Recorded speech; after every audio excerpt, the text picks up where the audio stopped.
자, 또 하나의 굉장히 중요한 파트입니다. 여기 대손회계에서도 우리 이론, 실무 가릴 거 없이 무조건 출제된다라고 생각하고 준비하시면 되는데 이게 난이도가 조금 있어요. 그렇기 때문에 혹시 내용이 어려우시면 사실은 우리 전산자격증의 당락과는 크게 상관이 없어요. 그러니까 제가 처음에 말씀드린 것처럼 뭐 한두 문제 때문에 이게 합격 안 하고 합격하고 이거는 아닌데 이 대손회계라는 거는 여러분들이 뭐 요 전산 자격증뿐만이 아니라 앞으로 계속 이제 학습들을 할 때 뭐 다른 자격증 그리고 여러분들 뭐 라이센스 이제 준비하실 때 요 대손회계를 모르고서는 절대로 모든 시험에 합격을 할 수 없을 정도의 비중이 있고 특히 실무에서도 굉장히 중요합니다. 여러분들 뭐 잠깐 설명을 드리면 우리 전산 자격증과는 상관이 없지만 이 회계에서의 대손과 그죠? 회계에서의 대손 지금 우리가 잠깐 공부를 할 건데 이 회계에서의 대손과 우리 세법에서의 대손은 차이가 있습니다.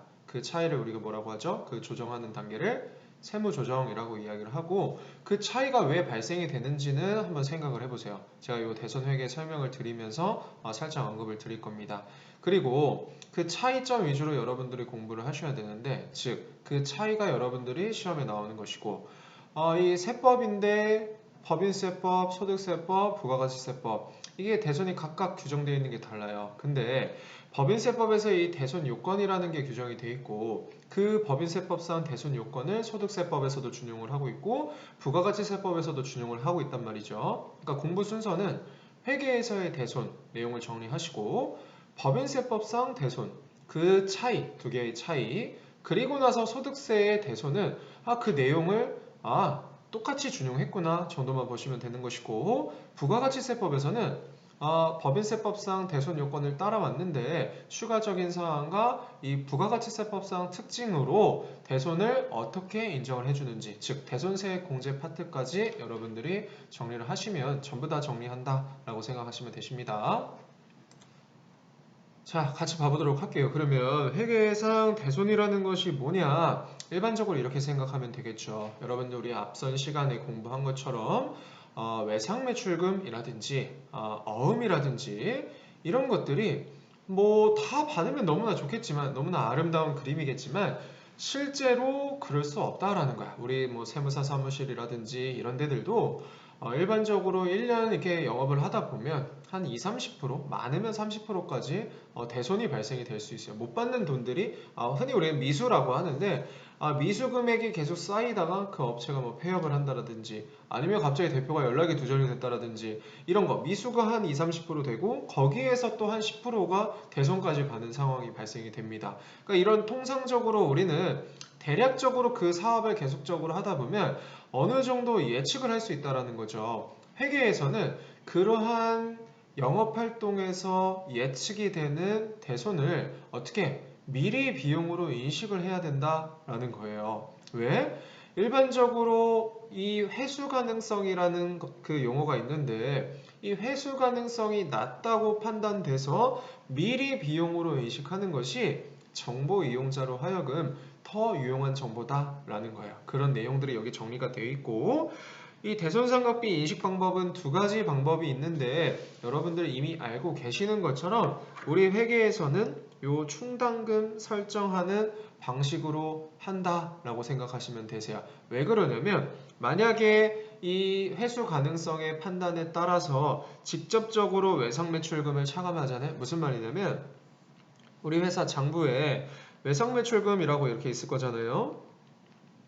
외상매출금 100이 있었다. 근데 12월 31일 날 회수 가능성을 판단을 해보니까 이 중에 한 10 정도는 내가 못 받을 것으로 결정이 됐다. 라고 한다면 실제 못 받는 것이 확정된 건 아니고 회수 가능성을 판단해 보니까 뭐 보통 우리가 영업을 하다 보니까 한 10% 정도는 못 받더라 라는 거야. 그렇다라는 것은 어떻게 이 직접 차감법이라는 것은 이 외상매출금을 90으로 만들어 버리는 거죠. 이랬었을 때 정보 이용자들은 오해를 할 수 있다라는 거야. 분명히 우리는 회수 가능성의 그 여부에 판단해서 10 정도 대손이 발생이 되는구나라고 해서 대손 삼각비를 잡은 것뿐인데 재무상태표를 보면 이 회사는 외상매출금 90원밖에 없네 라고 오해를 할 수 있다라는 거야. 그렇기 때문에 충당금을 설정하는 방식으로 우리가 처리를 하면 실제 외상매출은 100이 발생됐지만 대손 충당금 10이라는 부채 계정 과목을 잡음으로써 어떻게 이 외상매출금의 상대 계정 과목을 연결시켜서 실제는 지금 90이야 라고 이야기하지만 대손이 얼마 잡혔고 충당금이 지금 얼마 있고 외상매출금은 실제 얼마였고 라는 정보까지 다 알려주고자 한다 라고 생각하시면 되세요. 아시겠죠? 자, 그래서 실제 대손 회계는 어떻게 하는지 봅시다. 사례를 통해서 제가 설명을 드려보도록 하겠습니다.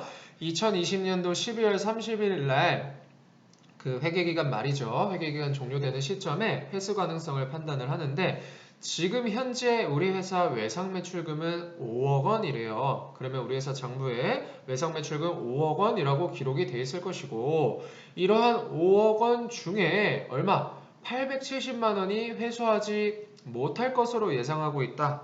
자, 예상이다라는 게 일단 포인트고 이 예상하는 것을 어떻게 해야 되는 거예요? 대손 충당금으로 설정이라는 작업을 해야 된다. 실제 이때 비용 처리를 하는 것인데 뒤에 한번 볼게요. 대손 삼각비라는 실제 발생되지 않은 그냥 예측만 된 것뿐인데 대손 삼각비라는 비용을 인식하면서 별도의 대손 충당금이라는 계정 과목, 부채 계정 과목으로 우리가 설정을 하는데 이 프로그램에선 여러분들 외상매출금이 계정 과목이 108번이었단 말이죠. 이 108번과 연결이 되어 있는 109번 대손 충당금으로 걸어야지만 외상매출금과 상대 계정 과목이다 라는 것을 우리 프로그램에 인식을 시켜주는 거야. 다음과 같이 아마 여러분들 구성이 될 거예요. 한번 프로그램에서 보여드리면 이런 식으로 구성이 된다라는 거죠. 대손 충당금이라는 것이 굉장히 많은데 그 이유가 외상 매출금에서만 대손이 발생될까요? 그런 게 아니다라는 거야. 그렇기 때문에 여러 대손 충당금이 있는데 그거와 상대 계정 과목 여기 옆에 써 있죠. 외상 매출금과 연결돼 있는 보통 이런 식이에요. 이게 108번이면 외상 매출금이 108번이면 이거 상대 계정 과목은 109번이다. 이런 식으로 생각하시면 될 것 같습니다. 자, 다시 교재로 넘어오셔가지고 그래서 109번으로 거는 것이다 라는 것까지 설정하시면 되고 그렇게 하게 되면 어떻게 재무제표가 변화가 되는지 아까 제가 이야기 드린 것처럼 실제 외상매출금은 5억 원 발생됐지만요. 이거에 따른 상대 계정 과목 얼마? 870만 원만큼이 우리 대손 잡았어요 라고 정보 이용자들한테 보여주는 것이다. 물론 이 대손 충당금과의 상대 계정 과목인 비용은 손익계산서상 대손삼각비 이런 식으로 인정이 됐겠죠. 자, 어쨌든 여러분들 지금까지 한 단계가 설정이고요. 실제 여러분들이 프로그램에서 분기하는 것도 중요한데 이게 재무제표에 어떤 식으로 나타나는지 머릿속으로 그려보시는 것도 중요하다라고 중요하다라고 이제 보시면 됩니다. 자, 이러한 대손삼각비는 또 한 가지 또 중요한 게 일반적인 영업활동과 관련된 것이기 때문에 판매관리비의 한 항목으로 비용 처리가 된다라는 것까지 보시면 되고 실제 내용을 쭉 보도록 하겠습니다. 만약에 이러한 내가 가지고 있는 대손 충당금보다도 더 많은 금액이 예상된다. 예를 들어서 우리 회사가 잡고 있는 대손 충당금은 300인데 올해 기말 이제 실제 회수 가능성을 예측해 보니까 첫 번째로는 400이고 두 번째 케이스는 200이다. 그러면 400으로 예측이 된다라고 하면 어떻게 해야 돼요? 플러스 100만큼 더 추가로 설정하는 것이고 만약에 200이다 라고 한다면 지금 현재 300만큼 내가 대손을 예측했는데 올해는 200만큼 밖에 발생이 안 될 것이라고? 그러면 어떻게 해야 되는 거예요? 일부를 환입시켜야 된다 라고 생각하시면 되세요. 아시겠죠? 그래서 이론기출 확인 문제는 한번 풀어보시고 이렇게 예측한 대손 충당금이 실제로 대손이 만약에 발생되면 어떻게 하느냐라고 볼게요.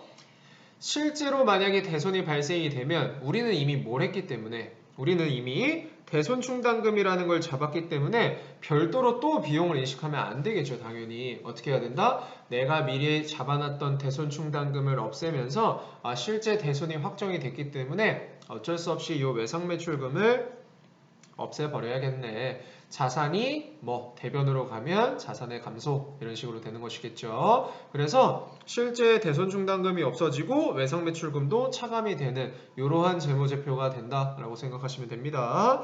자, 넘어가셔가지고 대손 발생 시 회계 처리는 다음과 같이 된다. 첫 번째 케이스는 만약에 잔액이 충분했을 경우에는 내가 미리 잡아놨던 대손 충당금을 없애면서 해당 매출 채권을 없애는 분개를 하면 되지만 실제로 나는 100만큼 예측을 했는데 그거보다 더 많이 대손이 발생될 수는 있는 거죠. 당연히 내가 예측한 거는 그냥 회수 가능성을 예측한 거고 우리가 통상적으로 영업 활동을 하다 보니까 이 정도 발생이 되는구나 라고 생각을 해서 그만큼 잡아놓은 것 뿐이지 정확한 금액일 수는 없어요. 그렇기 때문에 실무적으로는 잔액이 부족할 수도 있고 잔액이 오히려 남을 수도 있고 그런 경우들이 빈번하겠죠. 근데 만약에 잔액이 부족하다라고 하면 어떻게 해야 돼요? 실제 내가 그전년도 12월 31일 날 인식했던 대손 상각비보다도 추가적으로 더 어떻게 해야 된다? 실제 대손이 발생된 시점에 추가 대손 상각비를 인식해야 된다라고 생각하시면 되세요. 실무기출 확인 문제를 보면서 제가 다시 한번 설명을 드릴게요. 10월 5일 날 주식회사 수록이 파산이 됐대요. 이게 대손이 확정된 사유겠죠. 그 외상매출금 내가 900만 원이 있었는데 회수 불가능하게 됐대요. 그러면 대변에 어떻게 해야 돼요?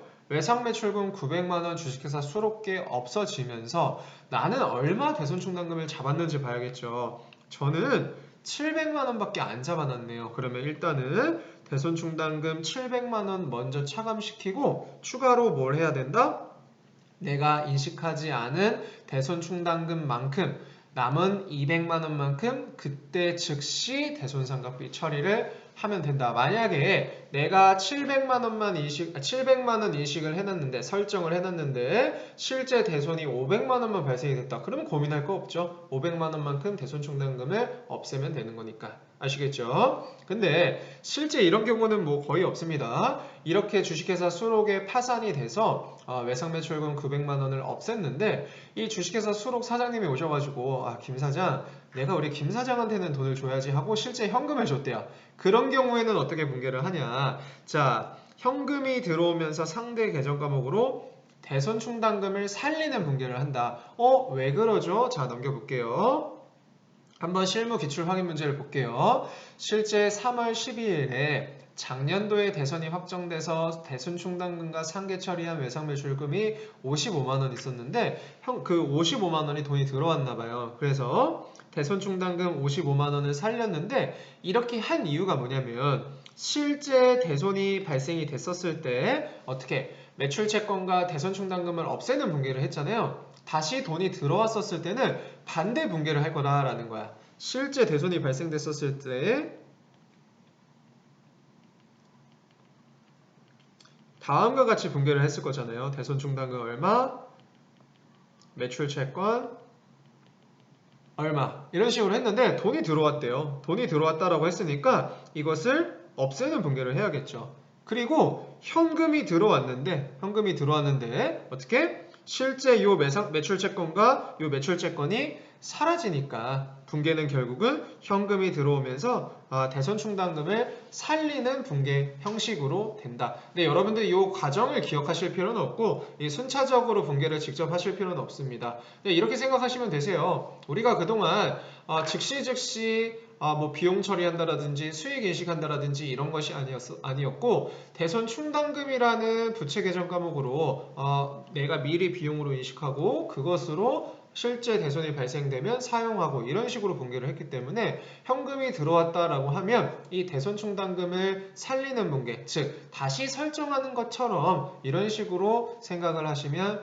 될 것 같습니다. 아시겠죠? 자, 그 다음에 기타 채권에 대한 대손상각비는 여러분들이 별도로 정리하시면 될 것 같아요. 왜 기타 채권이라고 하느냐? 아까 우리가 공부한 것처럼 실질적인 매출 채권이냐 아니냐 그 판단인데, 매출 채권 즉 외상 매출금과 받을 어음은 주된 영업활동과 관련됐기 때문에 판매 관리비의 요 대손상각비를 인정한 것이지만, 그 매출 채권을 제외한 다른 채권들의 대손이 발생됐을 경우에는 판매 관리비가 아니라 영업의 비용으로 처리한다라는 것이 포인트인 거예요. 아시겠죠? 나머지는 쭉 읽어보시면 될 것 같고, 이 전기 오류 수정 손실은 여러분들 읽어보시면 되는데, 우리 전산 자격증에서는 크게 출제가 실무에서 안 된다 이런 건 아닌데 되긴 되는데 많이 출제가 되진 않고 한번 읽어보셔도 충분히 이해가 되실 거라고 생각이 됩니다. 마찬가지로 기출문제로 구성이 되어 있는 이 이론기출 공략하기는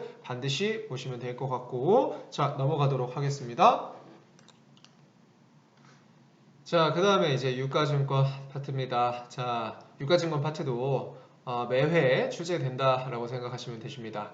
그럼 여러분들 이런 생각 하실 수도 있잖아요. 교수님, 매 파트가 다 중요하면 다 해야 되는 건가요? 라고 생각할 수도 있는데, 제가 계속 말씀드리지만 우리 그 전공자가 아닌 사람들 같은 경우에는 극단적으로 실무만 공부하고도 합격한다라고 했잖아요. 이 자격증 시험이라는 것이 전산세무 1급은 그렇진 않고 전산세무 2급까지는 그래요.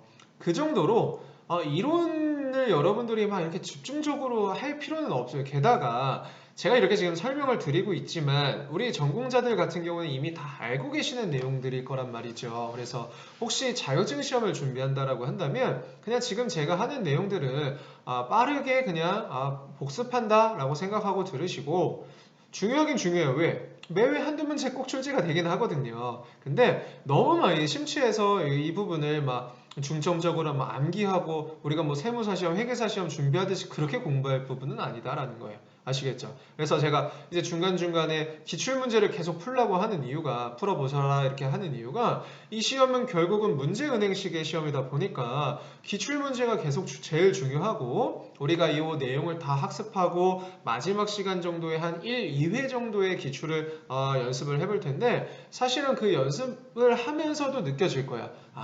이런 문제가 계속 출제가 되는구나. 그리고 나서 여러분들이 제가 연습하는 거 바탕으로 직접적으로 한 회 또는 두 회 정도만 풀어보시고 시험장 가시면 무조건 합격하신다라고 생각하시면 됩니다. 그러니까 우리 이 수업에 너무 부담감 느끼지 마시고 복습한다 또는 내가 자격증을 획득하러 간다 이렇게 생각하고 따라오시면 조금 더 수월하지 않을까라는 생각이 듭니다. 자, 어쨌든 이 파트는 중요해요. 출제가 됩니다. 자, 유가증권이라는 것은 다음과 같이 분류가 되는데, 이것도 여러분들 교재랑은 조금 다르죠. 여러분들 교재에는 지금 아마 이게 이제 원래 회계는 개정이 없어요. 세법처럼 크게 개정이 되는 내용이 없는데, 재작년에 이제 기준서가 대대적으로 개편이 됐죠. 그 중 하나가 금융자산, 금융부채, 리스 이렇게 많이 개정이 됐는데요.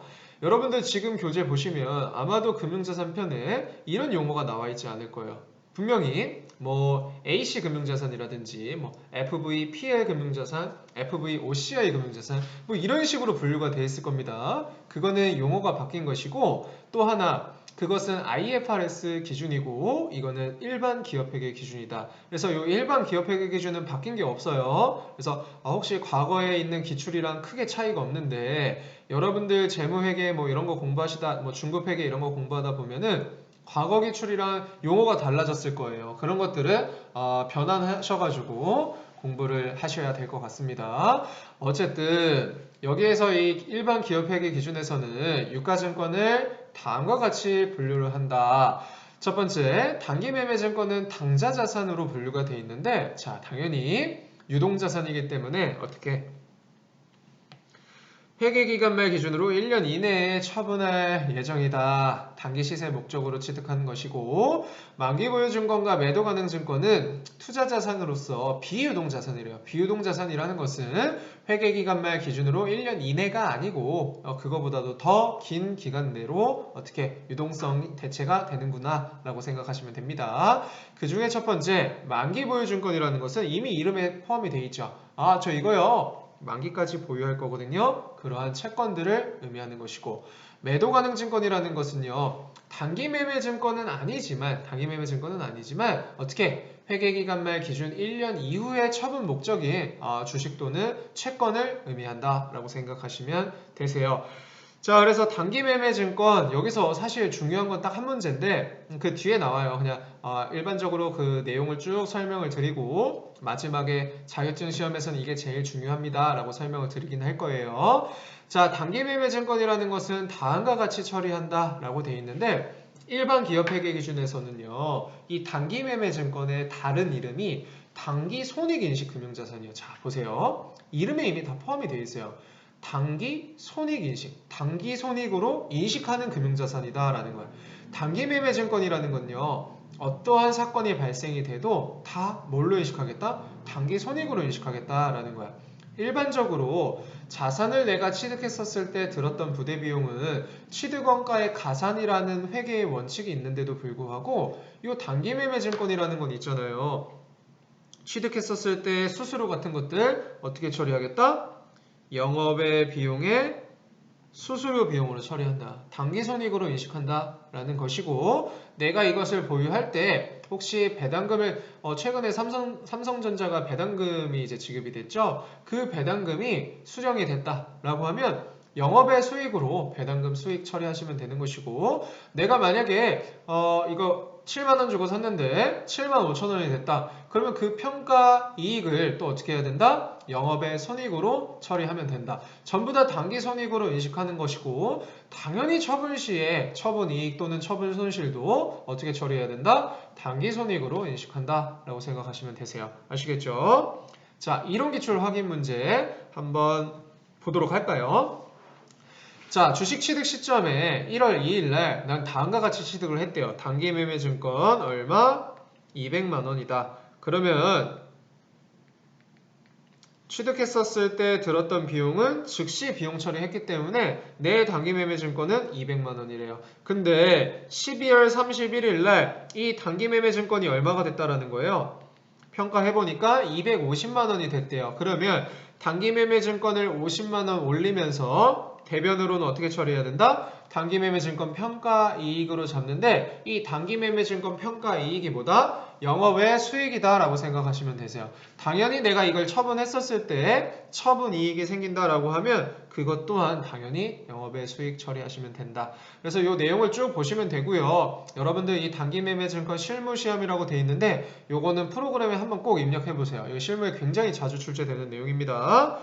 자, 그 다음에 만기보유 증권을 한번 봐보도록 할게요. 만기보유 증권이라는 건 애시당초에 내가 취득할 때 어떻게 만기까지 보유할 목적의 채권이다 라고 이야기를 했는데, 일반적으로 이 회계의 대원칙에 따라서 취득했었을 때 들었던 부대비용은 어떻게 한다? 취득원가에 가산한다. 그리고 나는 만기까지 보유할 것이기 때문에 별도로 평가를 하진 않아요. 왜? 나는 이때 당시에 시가가 중요하지 않아. 나는 이거를 만기까지 보유할 것이기 때문에. 그렇기 때문에 별도로 평가는 없습니다. 그래서 이 만기 보유 증권은 여러분들 취득 시 분개만 하시면 되고, 취득 시 들었던 그 부대 비용은 어떻게 해야 된다? 만기 보유 증권 취득 원가에 가산한다라는 것까지 아시면 돼요. 예를 들어서 내가 100만 원짜리 채권을 구매했다. 그랬었을 때 수수료가 5만 원 들었다라고 하면 100만 원이 아니라 만기 보유증권 105만 원이다 라고 생각하시면 되시고, 실무 기출 확인 문제는 여러분들이 직접 프로그램을 통해서 입력을 해보시면 될 것 같습니다. 자, 매도 가능 증권이라는 건 마찬가지로 회계의 대원칙에 따라서 취득했었을 때 부대 비용은 어떻게 한다? 취득원가에 가산하는 것이고요. 내가 보유하면서 배당금을 수령하면 당연히 영업의 수익으로 배당금 수익을 처리하는 것인데, 만약에 평가손익이 발생이 됐다. 예를 들어서 내가 100만원짜리 주식을 샀고 이것이 매도 가능 증권으로 분류가 된다라고 했었을 때, 이게 150만원이 되면 매도 가능 증권 50만원 올리고 대변에 매도 가능 증권 평가이익 50만원을 잡을 텐데, 그 매도 가능 증권 평가이익 50만원은 뭘로 분류하는 것이다? 단기손익으로 인식하는 것이 아니라 기타 포괄손익으로 인식한다라는 것이 포인트인 거예요. 아시겠죠? 그 내용이 뭐냐면, 자, 이 내용만 이 내용만 여러분들이 시험에서 준비하시면 돼요. 단기 매매 증권이라는 것은 단기 손익인식 금융자산이기 때문에 취득했었을 때 들었던 부대비용 어떻게 비용으로 즉시 인식한다. 매도 가능 증권이라는 것은 회계의 대원칙에 따라서 들었을 때 부대비용 취득원가에 가산하는 것이고요. 평가손익이라는 것은 단기 매매 증권은 어떻게 단기 손익 인식 금융자산이기 때문에 즉시 평가손익 단기 영업의 손익으로 인식한다. 하지만 매도 가능 증권은 평가 이익이 생기든 평가 손실이 생기든 어떻게 처리한다? 기타 포괄 손익 누계액으로 처리한다 라고 생각하시면 되세요. 그게 왜 그런지에 대해서는 여러분들 뭐 사실 중요한 내용이기 때문에 아마 다 학습을 하셨을 텐데 전산 자격증에서는 한 요 정도 정리하시고 다른 자격증 시험에서도 한 요 정도 정리하시면 될 것 같습니다. 자, 넘어가도록 할게요. 자, 이론 기출 공략하기 풀어보시면은 제가 마지막에 했던 이야기 위주로 출제가 되는 것을 확인하실 수 있을 것 같아요. 자, 넘어가 보도록 하겠습니다. 자, 다음은 기타 당좌자산 파트입니다. 이 기타 당좌자산 파트는 또 중요해요. 또 중요한데 이 파트는 이론보다는 실무에서 문제가 많이 출제가 되기 때문에 우리 프로그램을 보면서 학습을 하도록 하겠습니다. 여기에서 지금 주식회사 화랑전자를 선택하라 라고 이야기했었으니까 여러분들 프로그램으로 넘어가셔가지고 회사 그 다음에 화랑전자 743으로 들어가시면 되세요. 그리고 일반 전표 입력 한번 열어보시고요. 자, 단기 대여금이라는 걸 보도록 할게요. 단기 대여금이라는 것은 자, 여기도 또 나왔네요. 단기라는 그 기준 조건이 뭐다? 회계기간 종료일 현재 어떤 기준? 1년 이내를 의미하는 것이고 대여금이라는 건 뭐예요? 나중에 내가 갚는 조건으로 돈을 빌려주는 것을 의미하는 거야. 그쵸? 내가 돈을 빌려준 겁니다. 자, 한번 내용을 보도록 할게요. 실무 기출 확인 문제. 10월 28일에 거래처인 주식회사 대응에 외산 매출금 현재 잔액 중 2천만 원을 대여금으로 전환한다. 근데 이 대여금의 만기는 9개월이래요. 자, 한번 같이 보도록 하겠습니다. 자, 프로그램을 넘어오셔서 일반 전표 입력 10월 28일. 내가 가지고 있었던 외상 매출금 어떻게 한다? 자, 대응전자, 대응. 얼마? 2천만 원이 없어지면서 뭐가 생기는 거예요? 외상 매출금을 대여금으로 전환한 거잖아요. 단기 대여금인데 단기 대여금도 마찬가지로 나 이 대여금 나중에 누구한테 받을 거니? 대응이요. 아이고 1025 체크하시면 되세요. 거래처 반드시 등록하시고 이런 식으로 간단한 실무 입력 문제가 많이 출제가 되고 있으니까 이 파트는 이런 식으로 보시면 될 것 같고요. 자, 미수금까지만 하고 마치도록 하겠습니다. 자, 미수금이라는 건 이런 거죠. 자, 주의하실 거. 회사 본연의 상거래, 즉 상품이라든지 제품의 매출이 아닌 일반적인 본연의 상거래, 상품 제품의 매출과 관련된 것들은 뭐였으니까? 외상 매출금과 어음이었으니까 그런 것들을 제외한 이유로 아직 받지 못한 채권, 그런 것들을 우리는 미수금이라고 한다. 그러니까 여러분들 이건 구별하셔야 돼요. 매출 채권과 미수금은 구별을 해야 되는데 이 구별하는 방법이 뭐다? 매출 채권은 주된 영업활동과 관련된 것이고 이 미수금이라는 건 주된 영업활동과 관련되지 않은 것이다. 자, 이렇게 한번 생각해 볼게요. 제가 지금 세무사 사무실을 운영하고 있다라고 이야기를 했으니까 저희 회사에서도 당연히 재무제표가 있겠죠. 이랬었을 때 제가 우리 거래처 뭐 기장료, 조정료 이런 것들은 당연히 뭐고 외상 매출금이 될 것이고 혹시 이 회사가 저에게 어음을 줬다라고 한다면 어음으로 받으러음으로 처리를 하는 것인데 그런 것들을 매출 채권이라고 하는데 제가 그냥 일반적으로 저는 이제 자동차 판매하는 사람은 아닙니다. 근데 제가 타고 다니는 자동차를 판매를 했다. 사업용 자산이었기 때문에 당연히 세금계산서도 발행을 해야 되고 이거에 따라서 돈을 만약에 받지 못하면은 이거에 대한 계정 과목이 외상매출금이라든지 받으러움이 아니라 뭘로 처리하셔야 된다? 미수금으로 처리하셔야 된다라는 거. 한번 내용을 볼게요. 자, 8월 16일에 업무용으로 사용하던 기계장치를 대성기업에 처분하고 대성기업이 발행한 어음을 받았다라고 되어 있잖아요. 자, 이랬었을 때 8월 16일 자, 제가 이게 해놨습니다. 대변에 기계장치가 나갔는데요. 차변에 이런 식으로 받으러움을 하면 된다 안 된다? 안 된다라는 거야. 왜? 내가 이 기계장치라는 건요, 그냥 업무용으로 사용하고 있던 거를 판 것 뿐이지, 저는 기계장치를 만드는 사람이 아니거든요. 그렇기 때문에 이 차변을 뭘로 기록을 하셔야 돼요? 120번, 120번 미수금으로 기록을 하시고, 이 미수금은 누구한테 받을 거니? 거래처 대성 기업이라고 하셔야 된다라는 것이 포인트예요. 여기서 어무이라고 하면은 틀린 겁니다. 아시겠죠? 그래서 여러분들 이거 시험에 진짜 많이 출제돼요. 실무 시험에서 많이 출제되는데 이 교재에서도 정리가 잘 되어 있습니다. 여기 나와 있는 내용, 매출 채권과 미수금의 차이. 근데 여러분들 그냥 아차 싶을 때가 있어요. 특히 어음이라고 하면 그냥 어음을 입력해버린단 말이에요. 그렇게 하시면 안 돼요. 아시겠죠? 어음이라고 나왔었을 때 이 어음을 왜 받았는지를 잘 생각해 보셔야 됩니다. 아시겠죠? 여기까지 여러분들 잘 정리하시고 다음 시간에 계속 하도록 하겠습니다.